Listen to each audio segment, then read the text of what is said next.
Hi everyone, welcome back to Sirisha channel. So ಈ ವಿಡಿಯೋದಲ್ಲಿ ಏನು ಶೇರ್ ಮಾಡ್ಕೊತಿದ್ದೀನಪ್ಪ ಅಂದರೆ, ಎಲ್ಲರ ಕೂಡ ಬ್ಯಾಂಕ್ ಅಕೌಂಟ್ ಇದೆ ಅಥವಾ ಬ್ಯಾಂಕಲ್ಲಿ ಅಕೌಂಟ್ ಓಪನ್ ಮಾಡಿದ್ದೀರಾ.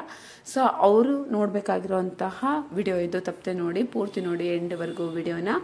ಬ್ಯಾಂಕ್ ಖಾತೆಯನ್ನು ಹೊಂದಿರುವವರಿಗೆ RBI ಇಂದ ಹೊಸ ರೂಲ್ಸನ್ನು ಮಾಡ್ತಾ ಇದ್ದಾರೆ. RBI has made the new rule reading to the minimum balance in the bank account. ನಿಮ್ಮ ಅಕೌಂಟಲ್ಲಿ ಎಷ್ಟು ಮಿನಿಮಮ್ ಬ್ಯಾಲೆನ್ಸ್ ಇರಬೇಕು, ಯಾರ ಹತ್ರ ಇರಬೇಕು, ಯಾರಿಗೆ ಬ್ಯಾಲೆನ್ಸ್ ಇಲ್ಲದೆ ನಡೀತಿದೆ ಅಂತ ಹೇಳಿ ಈ ವಿಡಿಯೋದಲ್ಲಿ ಈಗ ನೋಡೋಣ. ಸೊ ಬ್ಯಾಂಕ್ ಖಾತೆಯಲ್ಲಿ ಕನಿಷ್ಠ ಬ್ಯಾಲೆನ್ಸ್ ಇಡುವುದಕ್ಕೆ ಸಂಬಂಧಿಸಿದಂತೆ RBI ಹೊಸ ನಿಯಮಗಳನ್ನು ಜಾರಿಗೆ ತಂದಿದ್ದು ನವೆಂಬರ್ 10ನೇ ತಾರೀಕಿಂದನೇ ಇದು ಜಾರಿಯಾಗಿದೆ. ಅಂದರೆ ನಿನ್ನಿಂದನೇ ಈ ನಿಯಮಗಳನ್ನು RBI ಜಾರಿಯನ್ನು ತಂದಿದೆ. ಪ್ರಸ್ತುತ ಬಹುತೇಕ ಎಲ್ಲರೂ ಕೂಡ ಬ್ಯಾಂಕಲ್ಲಿ ತಮ್ಮ ಅಕೌಂಟ್ಗಳನ್ನು ಹೊಂದಿದ್ದಾರೆ. ಈ ಅಕೌಂಟ್ಗಳಲ್ಲಿ ಎರಡು ರೀತಿ ನಿಮ್ಗೆ ಆಲ್ರೆಡಿ ಗೊತ್ತಿದೆ.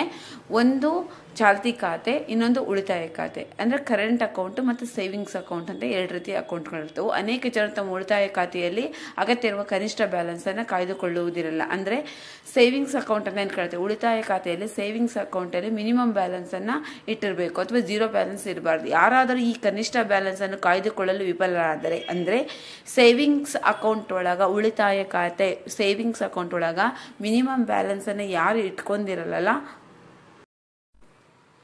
ಅಂದ್ರೆ ಮಿನಿಮಮ್ ಸೇವಿಂಗ್ಸ್ ಅಕೌಂಟ್ ಅನ್ನು ಇಟ್ಕೊಂಡಿಲ್ಲ ಅಂದ್ರೆ ಅವರ ಬ್ಯಾಲೆನ್ಸ್ ಝೀರೋ ಆಗಿದ್ರೆ ಅವಕ್ಕೆ ದಂಡ ವಿಧಿಸಲಾಗುತ್ತದೆ. ಇದನ್ನು ಪರಿಹರಿಸಲು RBI ಹೊಸ ನಿಯಮಗಳನ್ನು ಪರಿಚಯಿಸಿದೆ. ಅಂದ್ರೆ ಸೇವಿಂಗ್ಸ್ ಅಕೌಂಟ್ ಅಲ್ಲಿ ಅಕಸ್ಮಾತ್ ಬ್ಯಾಲೆನ್ಸ್ ಏನಾದ್ರು ಝೀರೋ ಇದ್ರೆ ಅದನ್ನ ದಂಡ ವಿಧಿಸ್ತಾ ಇದ್ರು. ಸೊ ಅದಕ್ಕೆ ಸ್ವಲ್ಪ ಚೇಂಜಸ್ ಅನ್ನ ಮಾಡಿದ್ದಾರೆ.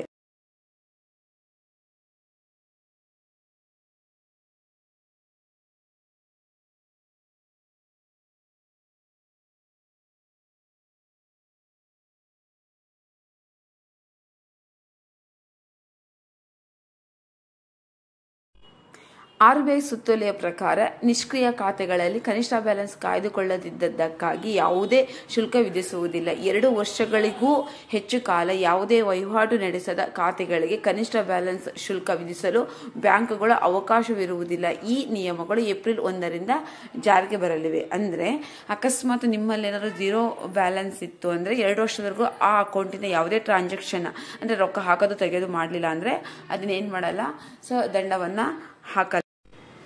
RBI ಸುತ್ತಲಿರುವ ಈ ಪ್ರಮುಖ ನಿಯಮಗಳೇನಪ್ಪ ಅಂದರೆ, 2 ವರ್ಷಗಳಿಗಿಂತ ಹೆಚ್ಚು ಕಾಲ ಯಾವುದೇ ವಹಿವಾಟು ನಡೆಯದಿದ್ದರೂ ಸಹ ವಿದ್ಯಾರ್ಥಿ ವೇತನ ಅಥವಾ ನೇರ ಪ್ರಯೋಜನ ವರ್ಗಾವಣೆ ಅಂದರೆ DBT ಪಡೆಯಲು ತೆರೆಯಲಾದ ಖಾತೆಗಳನ್ನು ನಿಷ್ಕ್ರಿಯ ಎಂದು ಪರಿಗಣಿಸಲಾಗುವುದಿಲ್ಲ ಎಂದು RBI ಸ್ಪಷ್ಟಪಡಿಸಿದೆ. ಅಂದರೆ ಏನಪ್ಪಾ ಅಂದರೆ ಈಗ ಕೆಲವೊಂದು ವಿದ್ಯಾರ್ಥಿಗಳ ಅಕೌಂಟ್ ಇರುತ್ತೆ, ಅಲ್ಲಿ ಟ್ರಾನ್ಸಾಕ್ಷನ್ ಮಾಡಿರಲ್ಲ ಅಥವಾ ಯಾವುದಾದ್ರೂ ಸ್ಕಾಲರ್ಶಿಪ್ಪಿಗೋಸ್ಕರ ಅಕೌಂಟನ್ನು ಓಪನ್ ಮಾಡಿರ್ತಾರೆ. ಸೊ ಅಂಥ ಖಾತೆಗಳನ್ನು ಅವ್ರನ್ನ ನಿಷ್ಕ್ರಿಯಗೊಳಿಸಲ್ಲ, ಅಂದರೆ ಕ್ಲೋಸ್ ಮಾಡಲ್ಲ. ಯಾಕಂದರೆ ಅದು ವಿದ್ಯಾರ್ಥಿಗಳ ಅಕೌಂಟ್ ಆಗಿರೋದ್ರಿಂದ ಅದ್ರಲ್ಲಿ ಟ್ರಾನ್ಸಾಕ್ಷನ್ ನಡೆಯೋದಿಲ್ಲ. ಸೊ ಮತ್ತು ಕೆಲವೊಂದಕ್ಕೆ DBT ಅಂದರೆ ಡೈರೆಕ್ಟ್ ನೇರ ವರ್ಗಾವಣೆ ಅಂತ ಇರುತ್ತೆ. ಸೊ ಅಂಥ ವರ್ಗಾವಣೆ ಮಾಡೋಕ್ಕೋಸ್ಕರ ಖಾತೆ ಓಪನ್ ಮಾಡ್ಕೊಂಡಿದ್ರೆ, ಅಕೌಂಟ್ ಓಪನ್ ಮಾಡಿದ್ರು ಕೂಡ ಅವುಗಳನ್ನು ಕೂಡ ಏನು ಮಾಡಲ್ಲ, ಡಿಲೀಟ್ ಮಾಡಲ್ಲ ಅಥವಾ ಅವುಗಳನ್ನು ನಿಷ್ಕ್ರಿಯ ಅಂತ ಹೇಳಿ ಪರಿಗಣಿಸಲ್ಲ ಬ್ಯಾಂಕು. ಬ್ಯಾಂಕಿಂಗ್ ವ್ಯವಸ್ಥೆಯಲ್ಲಿ ಹಕ್ಕು ಪಡೆದಂಥ ಠೇವಣಿಗಳನ್ನು ಕಡಿಮೆ ಮಾಡುವುದು ಅಥವಾ ಅಂತಹ ಹಣವನ್ನು ಅವುಗಳ ನಿಜವಾದ ಮಾಲೀಕರಿಗೆ ಹಿಂದಿರುಗಿಸಲು ಸಹಾಯ ಮಾಡುವ ಉದ್ದೇಶದಿಂದ ಕೇಂದ್ರ ಬ್ಯಾಂಕುಗಳಿಗೆ ಮಾರ್ಗದರ್ಶನ ನೀಡಲು ಈ ಸುತ್ತೋಲೆಯನ್ನು ಹೊರಡಿಸಿದೆ. ಈಗ ಅಕೌಂಟಲ್ಲಿ ಇರ್ತದೆ, ಏನೋ ಅಮೌಂಟ್ ಇರುತ್ತೆ. ಸೊ ಅವರಿಗೆ ಆ ಅಕೌಂಟು ಅಥವಾ ಅವರಿಗೇನಾದರೂ ಆದರೆ ಅವರ ಸಂಬಂಧಿಕರಿಗೆ ಹಣವನ್ನು ತಲುಪಿಸುವಂಥ ಉದ್ದೇಶದಿಂದ ಈ ಸುತ್ತೋಲೆಯನ್ನು ಹೊರಡಿಸಿದೆ. ಅಂದರೆ ಯಾರಿಗೆ ಸಂಬಂಧಪಟ್ಟಿರುತ್ತಲ್ಲ ಅವರಿಗೆ ಅಥವಾ ಅವರ ನಾಮಿನಿ ಆಗಿರ್ತಾರಲ್ಲ ಅವರಿಗೆ ಅಮೌಂಟನ್ನು ತಲುಪಿಸುವಂಥ ವ್ಯವಸ್ಥೆಗೆ ಈ ಕಾನೂನನ್ನು ಜಾರಿ ಮಾಡಿದೆ. ಬ್ಯಾಂಕುಗಳ ಗ್ರಾಹಕರನ್ನು ಹೇಗೆ ಸಂಪರ್ಕಿಸಬೇಕು ಅಂತ ಹೇಳಿ, ಸೊ RBI ಹೊಸ ನಿಯಮ ಪ್ರಕಾರ ಬ್ಯಾಂಕುಗಳು ತಮ್ಮ ಖಾತೆಗಳು ನಿಷ್ಕ್ರಿಯವಾಗ ಹಂತದಲ್ಲಿದ್ದರೆ, ಅಂದರೆ ಅಕೌಂಟ್ಗಳು ಕ್ಲೋಸ್ ಆಗಂತ ನೆಗೆಟಿವ್ ಅಕೌಂಟ್ಗಳಂದರೆ ಏನೋ ಟ್ರಾನ್ಸಾಕ್ಷನ್ ಮಾಡಿದಿರೋಂಥ ಅಕೌಂಟ್ಗಳಿದ್ದರೆ ಅವರಿಗೆ SMS ಮೂಲಕ ಅಥವಾ ಪತ್ರದ ಮೂಲಕ ಅಥವಾ ಇಮೇಲ್ ಮುಖಾಂತರ ತಿಳಿಸಬೇಕು. ನಿಷ್ಕ್ರಿಯ ಖಾತೆದಾರರು ಪ್ರತಿಕ್ರಿಯಿಸದಿದ್ದರೆ ಖಾತೆದಾರರನ್ನು ಪರಿಚಯಿಸಿದ ವ್ಯಕ್ತಿ ಅಥವಾ ಅವರ ನಾಮಿನಿಯನ್ನು ಸಂಪರ್ಕಿಸಲು ಬ್ಯಾಂಕ್ ಪ್ರಯತ್ನಿಸಬೇಕು ಮತ್ತು ಸುತ್ತೋಲೆಯ ಬ್ಯಾಂಕುಗಳಿಗೆ ನಿರ್ದೇಶಿಸಿದೆ. ಅರ್ಥ ಆಯ್ತಾ? ಅಥವಾ ನೆಗೆಟಿವ್ ಅಕೌಂಟ್ ಅಂದರೆ ಓಪನ್ ಮಾಡಿ ಅಕೌಂಟನ್ನು ಅದ್ರಾಗ ಏನು ಟ್ರಾನ್ಸಾಕ್ಷನ್ ಮಾಡದೇ ಇದ್ರೆ 2 ವರ್ಷಗಳ ನಂತರನೂ ಏನಾರು ಇದ್ದರೆ ಯಾರು ಅವರ ನಾಮಿನಿ ಅದೇನಾರು ಮಾಡಿರ್ತಾರಲ್ಲ ಅಕೌಂಟ್ ಓಪನ್ ಮಾಡುವಾಗ ಅವರ ನಂಬರು ಅಥವಾ ಇಮೇಲಿಂಗ್ ಮಾಡಿ ಕಾಂಟ್ಯಾಕ್ಟ್ ಮಾಡಬೇಕು ಅಂತ ಹೇಳಿ ಬ್ಯಾಂಕ್ ಸುತ್ತೋಲೆ ಹೊರಡಿಸಿದೆ.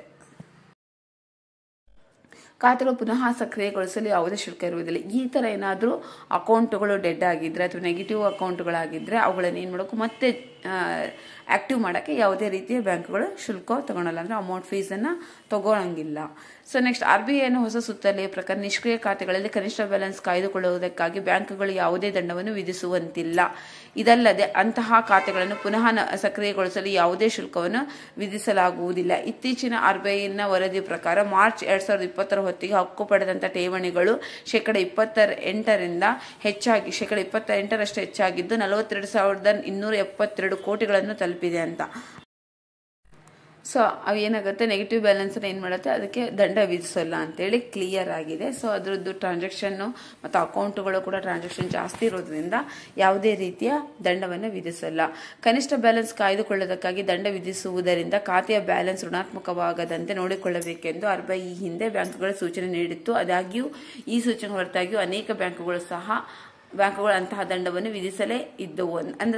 ವಿಧಿಸ್ತಾ ಇದ್ವು ಅಂತ. ಅಂದ್ರೆ ನೆಗೆಟಿವ್ ಅಂದ್ರೆ ಬ್ಯಾಂಕ್ ಅಲ್ಲಿ ಝೀರೋ ಬ್ಯಾಲೆನ್ಸ್ ಇಟ್ಕೊಂಡು ಅಕೌಂಟ್ ಅನ್ನ ರನ್ ಮಾಡ್ತಾ ಇರೋರಿಗೆ ಏನ್ ಮಾಡ್ತಿತ್ತು ಅಂದ್ರೆ ದಂಡ ಹಾಕ್ತಿತ್ತು. ಆ ತರ ದಂಡ ಹಾಕಂಗಿಲ್ಲ ಅಂತೇಳಿ RBI ಹೇಳಿದೆ. ಬ್ಯಾಂಕುಗಳ ದಂಡವನ್ನು ಹೇಗೆ ಕಡಿತಗೊಳಿಸುತ್ತವೆ ಅಂತ, ಹಂಗಾರೆ ಬ್ಯಾಂಕುಗಳು ದಂಡವನ್ನು ಹೆಂಗ್ ಹಾಕ್ತಿದ್ರು ಅಂದ್ರೆ ಖಾತೆಯಲ್ಲಿ ಕನಿಷ್ಠ ಬ್ಯಾಲೆನ್ಸ್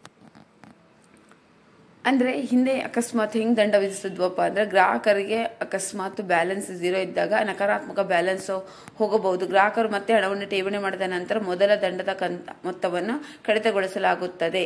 ಉದಾಹರಣೆಗೆ ಕನಿಷ್ಠ ಬ್ಯಾಲೆನ್ಸ್ ಕಾಯ್ದುಕೊಳ್ಳದಿದ್ದಕ್ಕಾಗಿ 1,000 ದಂಡ ವಿಧಿಸಿದರೆ ನೀವು ನಿಮ್ಮ ಖಾತೆಗೆ 5,000 ಜಮಾ ಮಾಡಿದರೆ ಬ್ಯಾಂಕ್ ಮೊದಲ 1,000 ದಂಡವನ್ನು ಕಡಿತಗೊಳಿಸುತ್ತೆ. ಹೀಗಾಗಿ ಕೇವಲ 4,000 ರೂಪಾಯಿ ಬಾಕಿ ಉಳಿಯುತ್ತದೆ. ಸೊ ಹಾಗಾಗಿ ಈ ತರ ದಂಡವನ್ನ ಹಾಕೋಂಗಿಲ್ಲ ಅಂತ ಹೇಳಿ RBI ಸುತ್ತೋಲೆ ಹೊರಡಿಸೋದ್ರಿಂದ ಈಗ ನಮಗೆ ಯಾವುದೇ ಮಿನಿಮಮ್ ಬ್ಯಾಲೆನ್ಸ್ ಅಕೌಂಟ್ ಅಲ್ಲಿ ಇಲ್ಲೂ ಅಂದ್ರೂ ಕೂಡ ನಮಗೆ ಏನಾಗುತ್ತೆ, ಯಾವುದೇ ರೀತಿ ದಂಡ ಬೀಳಲ್ಲ. ಇದೊಂದು ಸಿಹಿ ಸುದ್ದಿ. ನನ್ನ ವಿಡಿಯೋ ಇಷ್ಟ ಆದರೆ ಲೈಕ್ ಮಾಡಿ, ಕಮೆಂಟ್ ಮಾಡಿ ಮತ್ತೆ ಶೇರ್ ಮಾಡಿ. Thank you for watching my video.